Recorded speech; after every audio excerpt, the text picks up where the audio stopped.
away from paper money and getting into a safe haven asset like gold. So if you're interested in diversifying to gold, at least he's not shilling for SPX or the Sam Bankman guy. Or go to their website.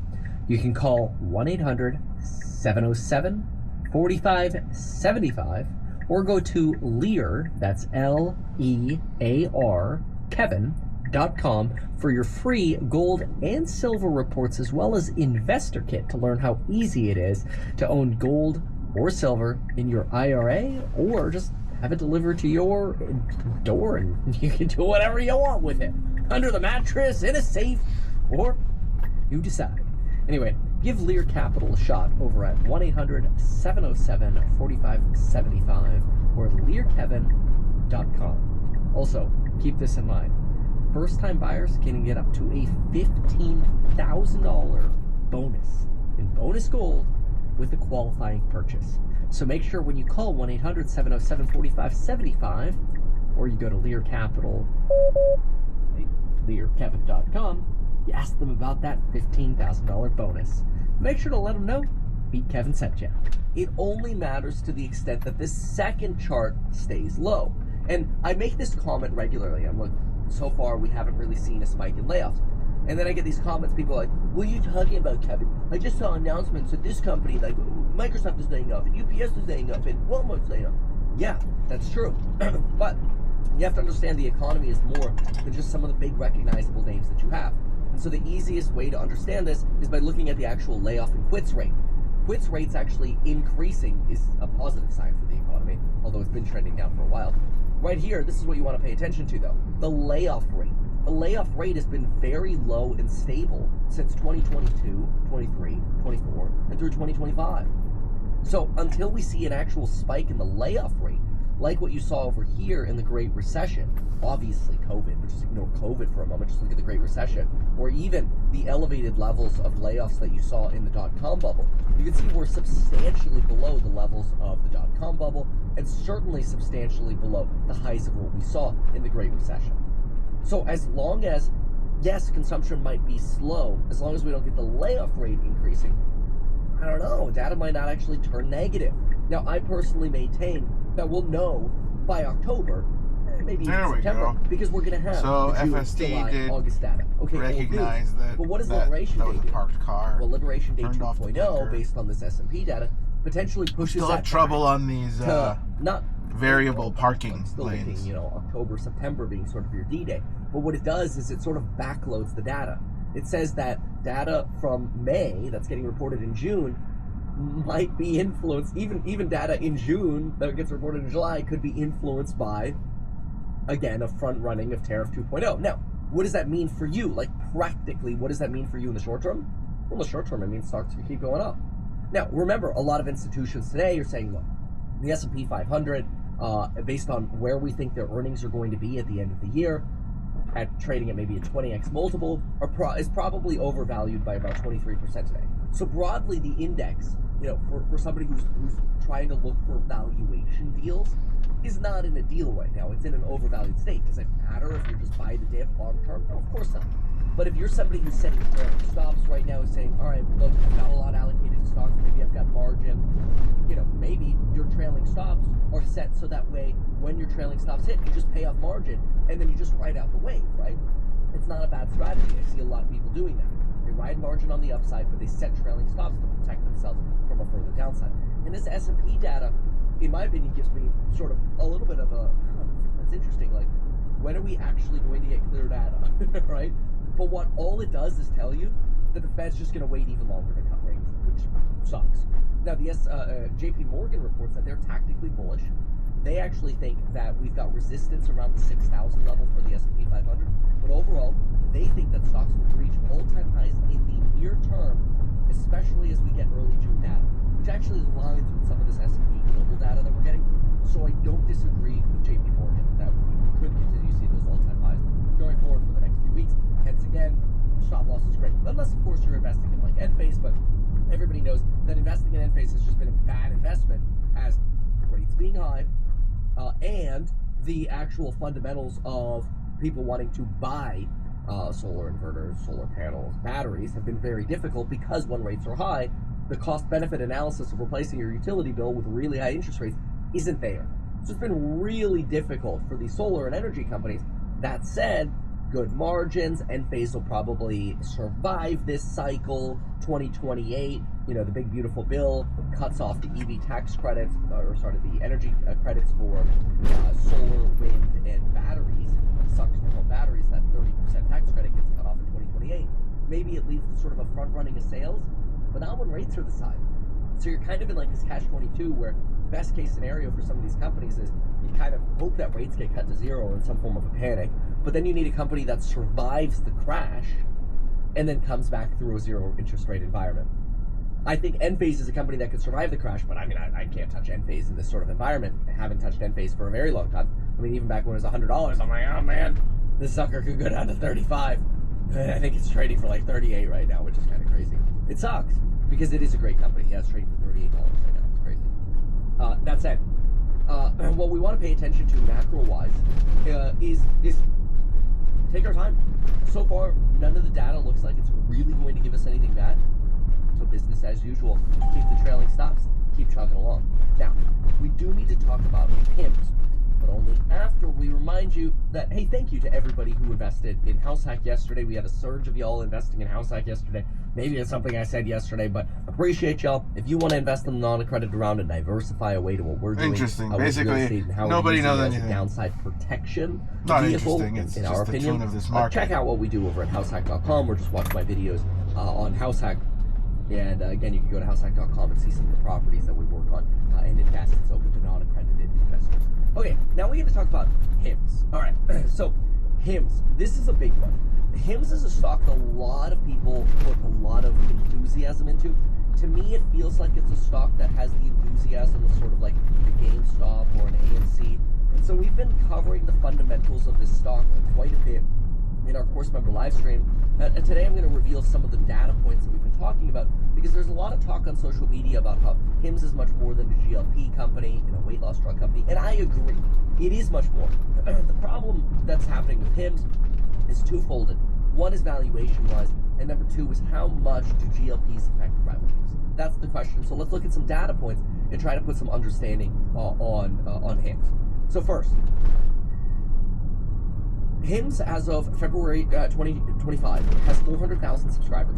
Only 10% of their subscribers are on GLPs. Of those subscribers, about 25%, so 100,000, are seniors. And only 7% of those seniors are on GLPs.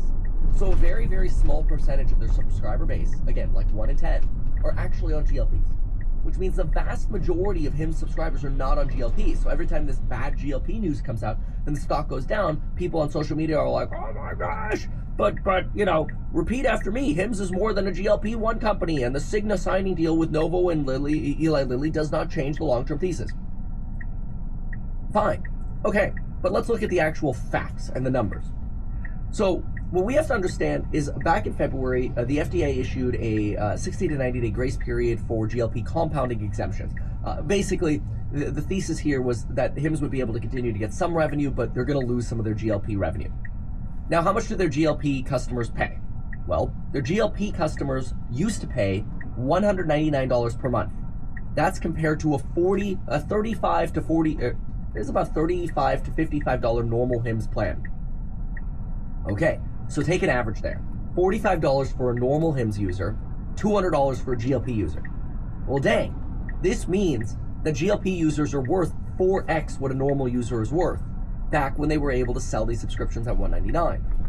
Well, if GLP users are about 10% of the company, they could actually be about 25 to 40% of the revenue. That's what we speculated back in February when they were at all-time highs, and I'm like, they're trading for over a 3.5 peg right now. It's a little rich, and sure enough, the stock sold off, but now we're kind of near back to some of the all-time highs. And I don't have any shorts against HIMS or whatever. I actually think it's a great company. I think it's great what they're doing. But let's understand some of the numbers that we just got out of their recent earnings call. So fast forward to May 22, and HIMS tells us that 50% of their year-over-year Q1 subscription growth is what the company saw overall, which is great. But 30% revenue growth excluding GLPs. All right, so let me rephrase that.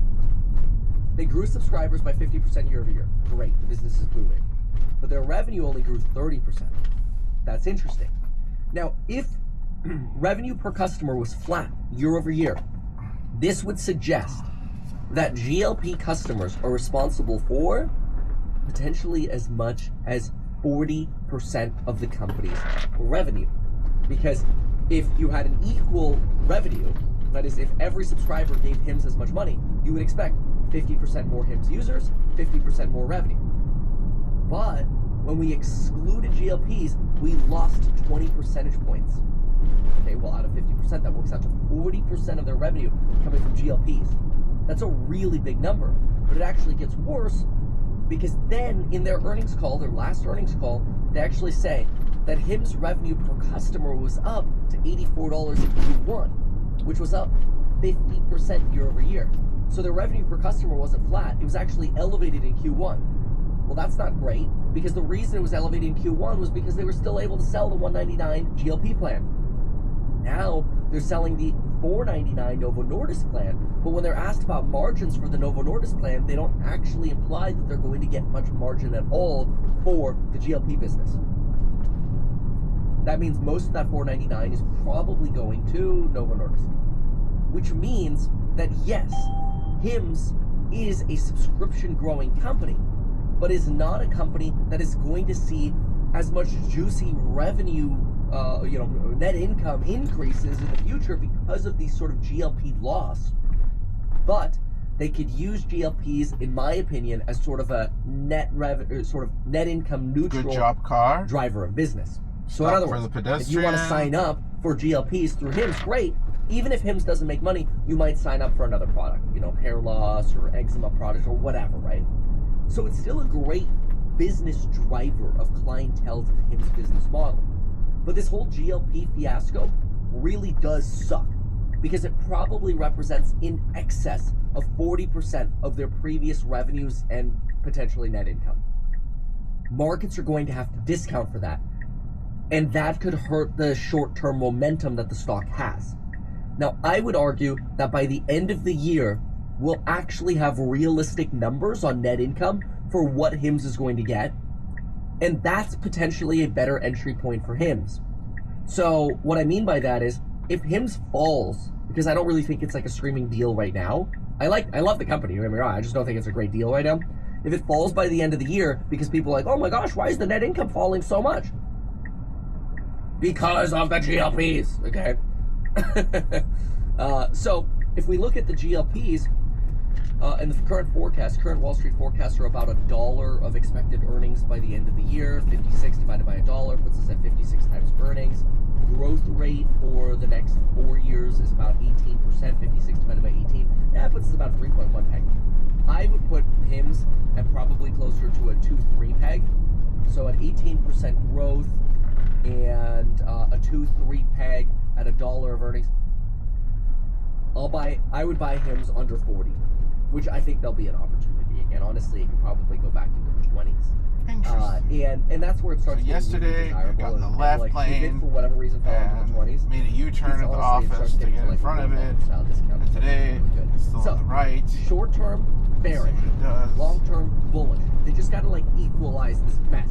It's kind of like a big wave came and hit the boat, and it's like, whoa, But overall, I actually think the business is booming. It's a great today it's business. Parking across the street. But yeah, unfortunately, a good chunk of their revenue and net income, again, probably somewhere between 25 to 50%, is going to be from GLPs. And I don't think the GLPs they sell now are competitive anymore, because the Cigna, which hurts a little bit, Cigna now selling them for $200 a month, which is what HIMS used to sell them for at $199 a month. But now HIMS has to sell it for $499 a month. So you kind of have you don't really have a good leader of customer attraction anymore. So that's why I say, let the sucker play out for the next 6 months. I think you've got potentially negative momentum coming, and in that fear, all right, let's try this again. On it, we gotta get to the other side anyway. So that's my take on it. Okay, quick politics update. Donald Trump realizes that Putin doesn't really want to negotiate anymore. Okay, this is now just blatant. Putin wants this war to keep going because he builds relationships with China, Iran, and North Korea, and they're able to basically strengthen the axis against the United States. This has never been about Ukraine and the minerals and the oil. This is what people say it's about. That's fine. That's too basic. This has always been about a U.S. versus Russia. So, Putin's likely to keep this war going, even though Donald Trump said that the tone and spirit of the conversation was excellent. If it wasn't, I would say so now. That's fine. Putin's spirit is always great. Remember that Tucker Carlson interview that we covered live? That video got like 2 million views. When we covered that live, what did we hear? We heard actually a very kind of like nice and pleasant Putin. Like you could sit down with him and like have a coffee with him and feel totally comfortable. Which is crazy because he's like a murderous dictator. Right? But he's got that like sales pizzazz. And, you know, he seems very, very cordial. But the problem is, Putin's POV is very heavily reliant on the denazification of Ukraine, which is really just a euphemism for we're going to do everything to fight the United States because they support Israel. I know that's like ironic, but that's the whole irony of all of this, okay? It's like, wait, if you're trying to denazify, the Nazis were like fighting the Jews and shit. It's crazy, but I think that's exactly what's going on.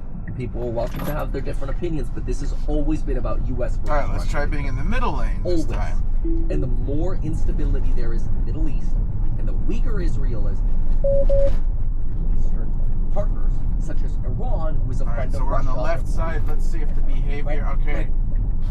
So what happens if we're in the right lane, or sorry, but that's left not lane. What they're truly doing. They're trying to fight and weaken the United States and keep the United States distracted and at odds with countries in the Middle East. They love it when we have problems. This trade war feeds right into Putin's hand. Okay, good. So wait for the car, you know, they're militarizing their lane. economy and they can kind of keep going. In fact, reports are that Putin actually believes he's winning. So is it an odd place to make a U-turn? I would have in June, which is great, but you know, TV. Okay, in terms of other politics, some quick last-minute changes that went through the big beautiful bill. Medicare work requirements are expected to come as soon as December of 2026. That is moved up from 2029. Ending the wind solar battery tax credits by 2028. It's not great, obviously, for the Tesla Energy division, Enphase, Solar Edge, and otherwise. 40K SALT up from 30K in prior plan. This was mostly done to appease the Republicans in New York and New Jersey. No registration requirements for suppressors. $12 billion going to border states for their security tests. Indoor tanning tax would stay. Nuclear energy tax would be expanded. Tax break. Bills expected to increase the budget deficit by $2.7 trillion over a decade, over the next 4 years. Okay, so... and the Congressional Budget Office says this benefits... ending on a busy road, this cuts benefits it's going to try and make a U-turn. I have some footage from yesterday. I need to somehow stitch into this. Trump, and this has been in which it makes some bad U-turn judgments, but this is a new behavior on how to end at on a low. So it is attempting to end better. Still some work to do, but we're getting there.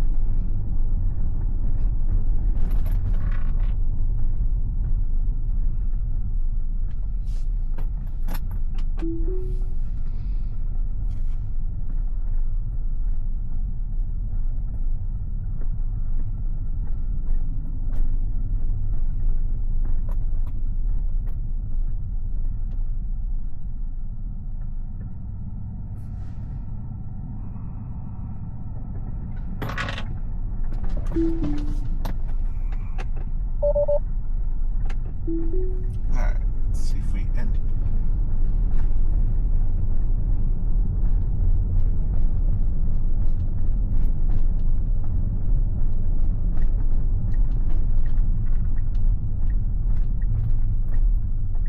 Alright, when we're on the correct side, or the side of the street the business is on, it kind of does it like an Uber style drop off. But I do see for robo-taxi starting off, there's going to be a problem for you. People, the Uber driver will drive to the side of the street that you want to be dropped off on and not leave you hanging on a 4 or 5 lane road. But, you know, we'll take what we can get right now.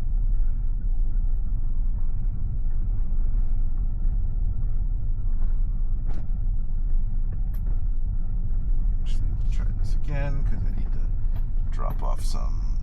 Computer.